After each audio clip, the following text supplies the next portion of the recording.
Ang anino sa likod ni Epstein. Mga teorya ng kapangyarihan. Mga lihim na samahan. At ang tanong na hindi nawawala. May mga kwento na kapag narinig mo,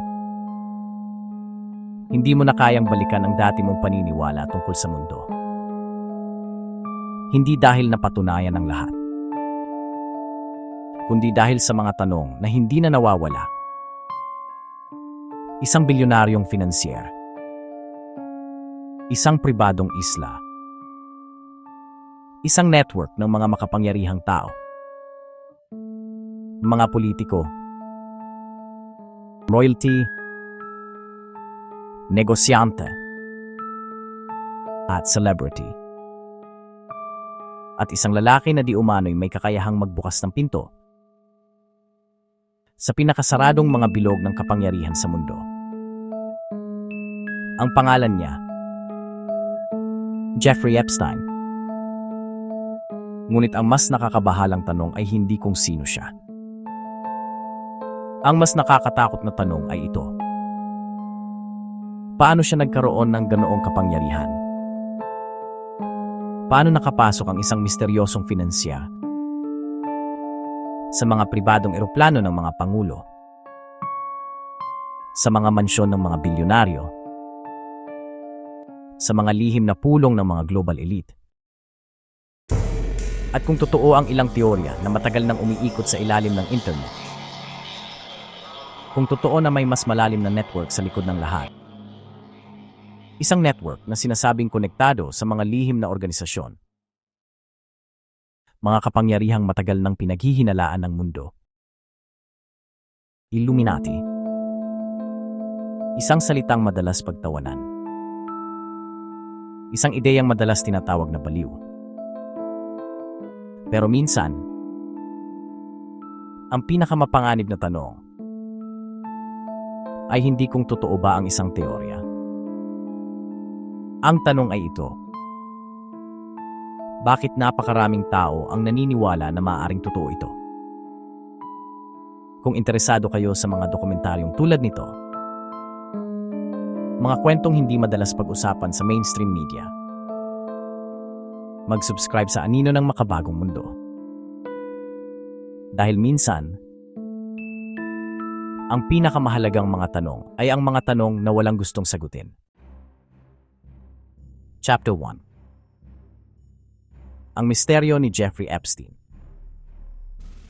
Bago siya naging sentro ng isa sa pinakamalaking eskandalo sa modernong kasaysayan, si Jeffrey Epstein ay halos hindi kilala. Hindi siya nagtatag ng malaking kumpanya. Hindi siya nag-imbento ng teknolohiya. Wala siyang malinaw na record kung paano siya yumaman. Ngunit sa loob ng ilang dekada, nakapaligid sa kanya ang ilan sa pinakamakapangyarihang tao sa mundo. Mga politiko, mga royal family members, mga hedge fund billionaires, mga celebrity. Ang mga litrato niya ay paulit-ulit na lumilitaw, kasama ang mga taong may kapangyarihang baguhin ang direksyon ng ekonomiya at politika ng mundo. Isang tanong ang paulit-ulit na ibinabato ng mga investigador. Ano ba talaga ang ginagawa ni Jeffrey Epstein? Isang financier? Isang social fixer? Isang middleman sa pagitan ng mga elite? O may mas madilim na dahilan kung bakit siya tinatanggap sa loob ng mga pinaka-eksklusibong bilog ng kapangyarihan? Chapter 2. Ang Isla. Isa sa mga pinakasikat na simbolo ng Epstein saga ay ang kanyang pribadong isla sa Caribbean. Sa opisyal na records, isa lamang itong luxury property. Ngunit sa mga testimonya at investigasyon, ito ang naging sentro ng mga akusasyon ng trafficking at exploitation. Tinawag ito ng media bilang Epstein Island.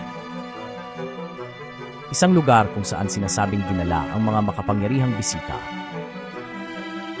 Isang lugar na napapaligiran ng seguridad. Mga private flight.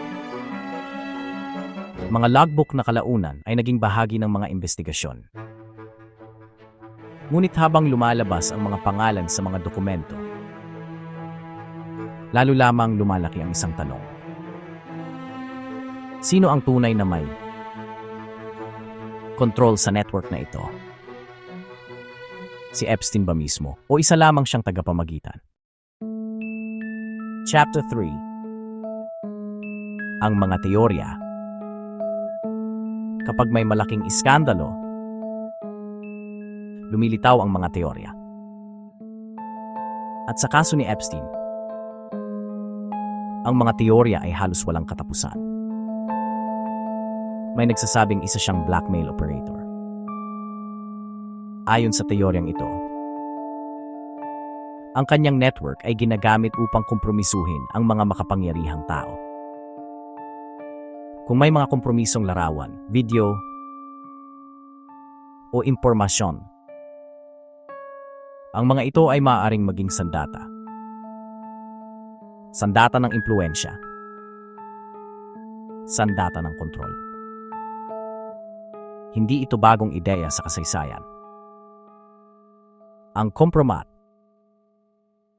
ang paggamit ng lihim na kahinaan ng mga leader, ay matagal ng bahagi ng geopolitics. Ngunit sa kaso ni Epstein, ang teoryang ito ay nagiging mas malalim. Dahil may mga naniniwala na ang network ay hindi lamang para sa pera, kundi para sa kapangyarihan. Chapter 4. Ang pangalan na paulit-ulit lumilitaw. Sa internet forums, documentary discussions, at mga underground investigations, may isang salita na paulit-ulit lumilitaw. Illuminati. Isang lihim na organisasyon na matagal ng bahagi ng conspiracy folklore. Ayon sa ilang teorya, ito raw ay isang network ng mga elite na kumokontrol sa global institutions, mga bangko, mga gobyerno, mga media conglomerates. Sa mga teoryang ito,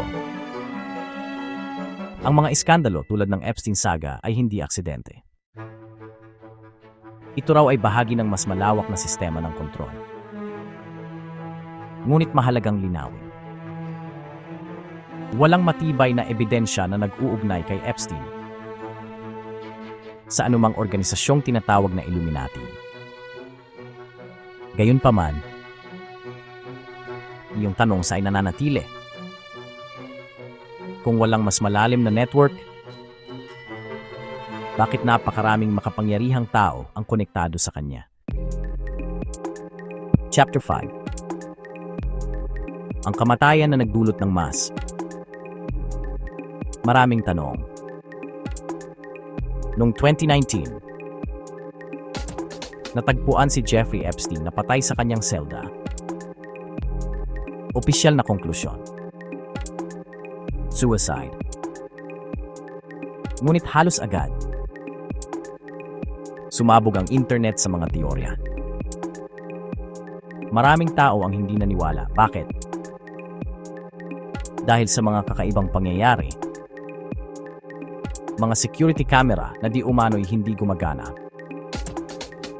Mga guard na hindi nakapagbantay. Isang bilanggo na may napakaraming impormasyon tungkol sa mga elite na biglang nawala. At muli, lumitaw ang tanong. May gusto bang patahimikin siya? Kung nakarating kayo hanggang dito, ibig sabihin, handa kayong harapin ang mga tanong na hindi komportable. Mag-comment sa ibaba. Sa tingin ninyo, si Jeffrey Epstein ba ay isang lone predator? o bahagi ng mas malaking network ng kapangyarihan. Chapter 6. Ang pattern ng kapangyarihan. Sa kasaysayan, may isang pattern na paulit-ulit lumilitaw. Kapag ang kapangyarihan ay nagiging sobrang concentrated, ang transparency ay nawawala. Ang accountability ay nagiging mahina. Anitong mga network ng impluwensya ay lumalalim. Sa likod ng mga pinto na hindi nakikita ng publiko. Hindi ito teorya. Ito ay isang historical pattern. Ang tanong ay, ang Epstein saga ba ay isa lamang halimbawa nito? Chapter 7. Ang mas malalim na takot. Marahil ang dahilan kung bakit ang kwento ni Epstein ay patuloy na bumabagabag sa mundo ay hindi dahil sa mga detalye, kundi dahil sa posibilidad. Ang posibilidad na may mga network ng kapangyarihan na mas malaki kaysa sa ating naiisip. Ang posibilidad na ang mga elite ay may sariling mundo. Isang mundo na bihirang makita ng ordinaryong tao. Isang mundo kung saan ang mga patakaran ay iba. Chapter 8. Ang tanong para sa mundo. Kapag ang isang iskandalo ay nagsasangkot ng mga bilyonaryo, politiko, at global figures, ang tanong ay hindi lamang kung sino ang may kasalanan. Ang tanong ay ito, paano nangyari na umabot sa ganitong punto? Paano nagkaroon ng kapangyarihan ang isang misteryosong finansier na makipag-ugnayan sa pinakamataas na antas ng lipunan? Paano nangyari na ang sistema ay tila hindi agad nakapigil?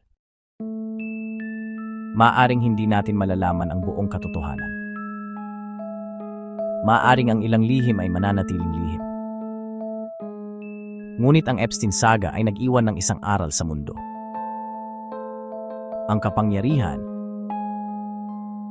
kapag hindi nababantayan, ay maaaring lumago sa anino.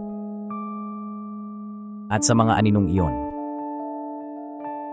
ang mga tanong ay patuloy na bumubulong. Mga tanong na walang madaling sagot.